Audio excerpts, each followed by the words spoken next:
Hello friends, welcome to our channel. అందరూ ఎలా ఉన్నారు? ఈరోజైతే మనం చక్కటి టమాటా చట్నీ అయితే మనం ఇవాళ ట్రై చేద్దాం. టమాటాని నేను ఒక 1/2 కిలో టమాటాలు ఇక్కడ తీసుకున్నాను. ఫ్రెష్గా క్లీన్ చేసేసి ఇలా సగానికి అయితే కట్ చేసుకొని పెట్టుకోండి.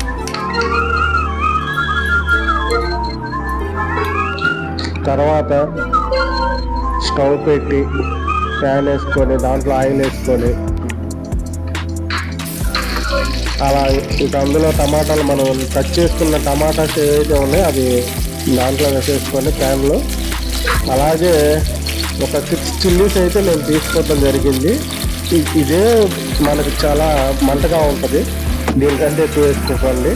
1/2 కిలోకి ఒక 6 చిల్లీస్ అయితే సరిపోతాయి కారం తినే వాళ్ళకైతే.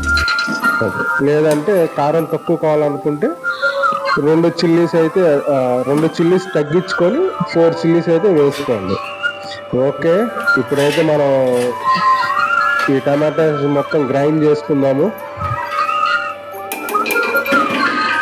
టమాటా అయితే ఉడికిపోయింది కాబట్టి మనకి ఇంకా వాటిలోకి మన కొత్తిమీర అయితే వేసుకోవాలి. తర్వాత ఒక 4 చిన్నులపాయ రెబ్బలు, అలాగే కొంచెం సాల్ట్ వేసుకుందాం. తగినంత సాల్ట్ వేసుకొని,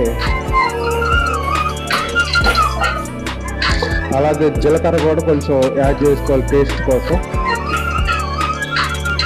తర్వాత మనకి చింతపండు, కొంచెం నానబెట్టిన చింతపండు అయినా వేసుకోవచ్చు, లేదా మామూలుదైనా వేసుకోవచ్చు. కాకపోతే నానబెట్టిన చింతపండు అయితే మనకి తొందరగా మిక్సీలో గ్రైండ్ అయిపోతుంది. ఇదిగోండి, గ్రైండ్ అయిపోయింది కదా మనకి, నీట్గా పేస్ట్ లాగా అయిపోయింది పచ్చడి మనకి. ఇంకా దీన్ని మనం బౌల్లోకి సర్వ్ చేసుకోవచ్చు.